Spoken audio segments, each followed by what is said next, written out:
हिंदी साहित्य के इस सीरीज़ में हम पढ़ रहे हैं उपन्यास मैला आंचल। यह फणीश्वर नाथ रेणु जी की एक कालजयी कृति है जो हमारे भारतीय ग्रामीण जीवन की सच्चाई से रूबरू कराती है। भाग 9 में आज हम मिलते हैं एक ऐसे पात्र से जो इस उपन्यास की आत्मा बनकर उभरता है। डॉक्टर प्रशांत कुमार, एक शिक्षित, जागरूक और संवेदनशील डॉक्टर जो न कि सिर्फ शरीर का इलाज करता है बल्कि समाज की बीमारियों से भी लड़ता है। आज के पाठ में हम जानेंगे उनका स्वभाव, उनका उद्देश्य और उनके संघर्षों की शुरुआत। चलिए सुनते हैं मैला आंचल, भाग 1, पाठ 9।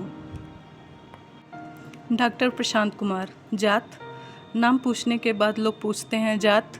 जीवन में बहुत कम लोगों ने प्रशांत से उनकी जाति के बारे में पूछा है, लेकिन यहाँ तो हर आदमी जाति पूछता है। प्रशांत हंसकर कभी कहता है जाति डॉक्टर। डॉक्टर जाति डॉक्टर? बंगाली या बिहारी? हिंदुस्तानी? डॉक्टर साहब जवाब देता है। जाति बहुत बड़ी चीज़ है। जात पात नहीं मानने वालों की भी जाति होती है। सिर्फ हिंदू कहने से पिंड नहीं छूट सकता। ब्राह्मण है? कौन से ब्राह्मण? गोत्र क्या है? मूल कौन सा है? शहर में कोई किसी से जात नहीं पूछता। शहर के लोगों की जाति का कोई ठिकाना नहीं,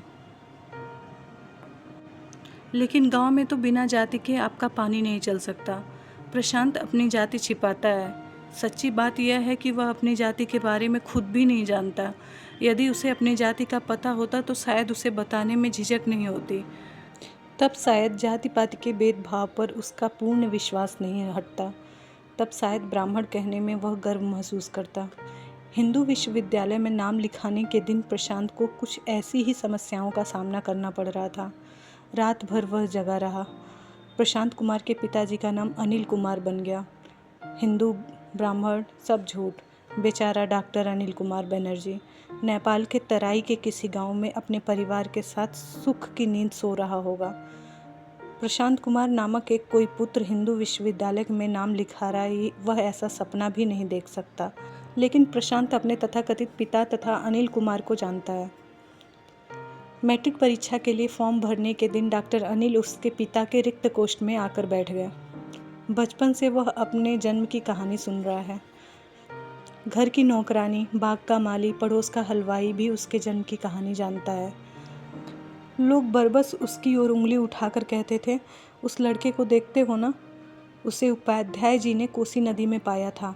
बंगाली डॉक्टरी ने पोस पालकर बड़ा किया है।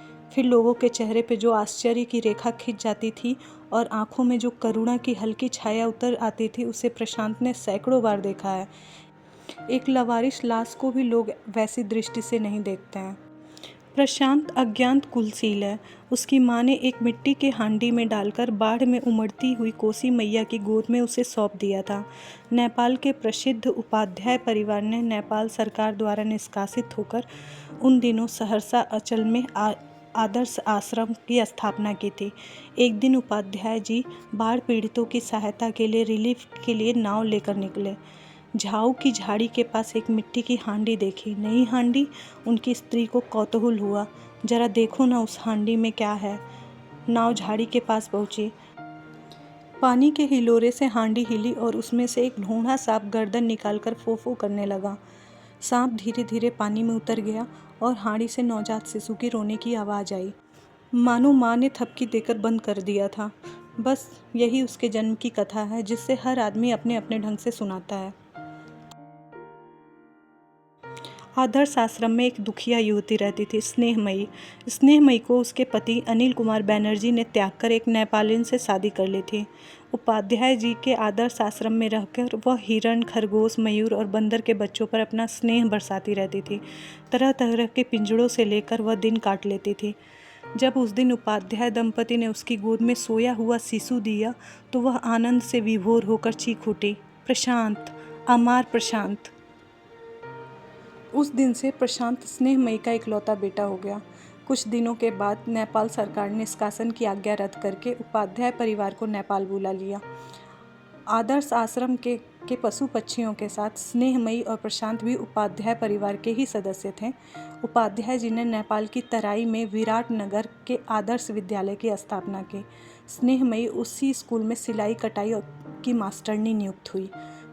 स्नेहमयी के स्नेह आंचल में पलते हुए किशोर प्रशांत पर कर्मठ उपाध्याय परिवार की रोशनी नहीं पड़ती तो वह सितार के झालार और रविंद्र संगीत के बसंत बहार के दायरे से बाहर नहीं आ सकता था। उपाध्याय जी का ज्येष्ठ पुत्र बिहार विद्यापीठ का स्नातक था और मजला देहरादून के एक प्रसिद्ध अंग्रेजी स्कूल का विद्यार्थी। पुत्री शांति निकेतन में शिक्षा पा रही थी। छुट्टियों में जब वे सब एक जगह इकट्ठा होते थे तो शांति निकेतन में शिक्षा पाने वाली बहन चरखा चलाना सिखाती थी। विद्यापीठ के स्नातक आश्रम भजनावली की पंक्तियों पर रविंद्रक सुर चढ़ाते थे और अंग्रेजी स्कूल का स्टूडेंट सेवा दल के कवायदों के साथ हिंदी कमांड के वैज्ञानिक पहलू की बहस करता था। अटेंशन में जो फोर्स है वह सावधान में नहीं। अटेंशन सुनते ही लगता है कि दर्जनों जोड़े बूट चटक उठे। ऐसे ही वातावरण में प्रशांत के व्यक्तित्व का विकास हुआ। हिंदू विश्वविद्यालय से आईएससी पास करने के बाद वह पटना मेडिकल कॉलेज में दाखिल हुआ। माँ की इच्छा थी कि वह डॉक्टर बने, लेकिन अपने प्रशांत को वह डॉक्टर के रूप में नहीं देख पाई। काशी निवास करते करते काशी के किसी गली में वह हमेशा के लिए खो गई। एक बार लाहौर से प्रशांत के नाम एक मनी ऑर्डर आया था, विजया का आशीर्वाद लेकर। भेजने वाली श्रीमती स्नेही चोपड़ा। एक माँ ने जन्म लेते ही कोसी मैया की गोद में सौंप दिया, दूसरी ने जन समुद्र की लहर में समर्पित कर दिया। डॉक्टरी पास करने के बाद जब वह हाउस सर्जन का काम कर रहा था, 1942 के देशव्यापी आंदोलन छिड़ गया। नेपाल में उपाध्याय परिवार का बच्चा बच्चा गिरफ्तार किया जा चुका था। अंग्रेजी सरकार को पूरा पता था कि उपाध्याय परिवार हिंदुस्तान से फरार नेताओं की सिर्फ मदद ही नहीं करता, गुप्त आंदोलन को सक्रिय रूप से चला भी रहा है। मजला पुत्र बिहार की सोशलिस्ट पार्टी का कार्यकर्ता था। वह पहले ही नज़रबंद हो गया था। प्रशांत भी तो उपाध्याय परिवार का हिस्सा था। वह कैसे बच सकता था? उसे भी नज़रबंद कर लिया गया। जेल में विभिन्न राजनीतिक दलों के नेताओं और कार्यकर्ताओं के निकट संपर्क में रहने का मौका मिला। सभी दल के लोग उसे बहुत प्यार करते थे। 1946 में जब कांग्रेसी मंत्रिमंडल का गठन हुआ तो एक दिन हेल्थ मिनिस्टर के बंगले पर हाजिर हुआ। वह पूर्णिया के किसी गांव में रहकर मलेरिया और काला अजार के संबंध में रिसर्च करना चाहता था। उसे सरकारी सहायता दी जाए। मिनिस्टर साहब ने कहा, लेकिन सरकार तुमको विदेश भेज रही है, स्कॉलरशिप। जी मैं विदेश नहीं जाना चाहता। पूर्णिया और सहरसा के नक्शे को फैलाते हुए उसने कहा था, मैं इसी नक्शे के किसी हिस्से में रहना चाहता हूँ। यह देखिए, यहाँ एक सहरसा का एक हिस्सा जहाँ हर साल कोसी का तांडव नृत्य होता है और पूर्णिया का पूरा पूर्वी आंचल और मलेरिया का काला जहर हर साल मृत्यु की बाढ़ ले आते हैं। मिनिस्टर साहब प्रशांत को अच्छी तरह जानते थे।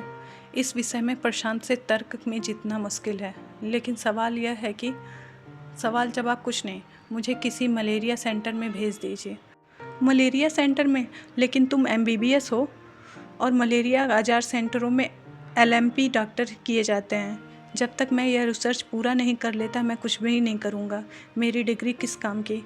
बहुत मेहनत से नई और पुरानी फाइलों को उलट पुलट कर पूर्णिया डिस्ट्रिक्ट बोर्ड के चेयरमैन से लिखा पढ़ी करके मिनिस्टर साहब ने मी मार्टिन की दी हुई ज़मीन के बारे में पता लगाया। 20-22 वर्ष पहले मिनिस्टर साहब पूर्णिया में ही वकालत करते थे। पगले मार्टिन को उन्होंने देखा था।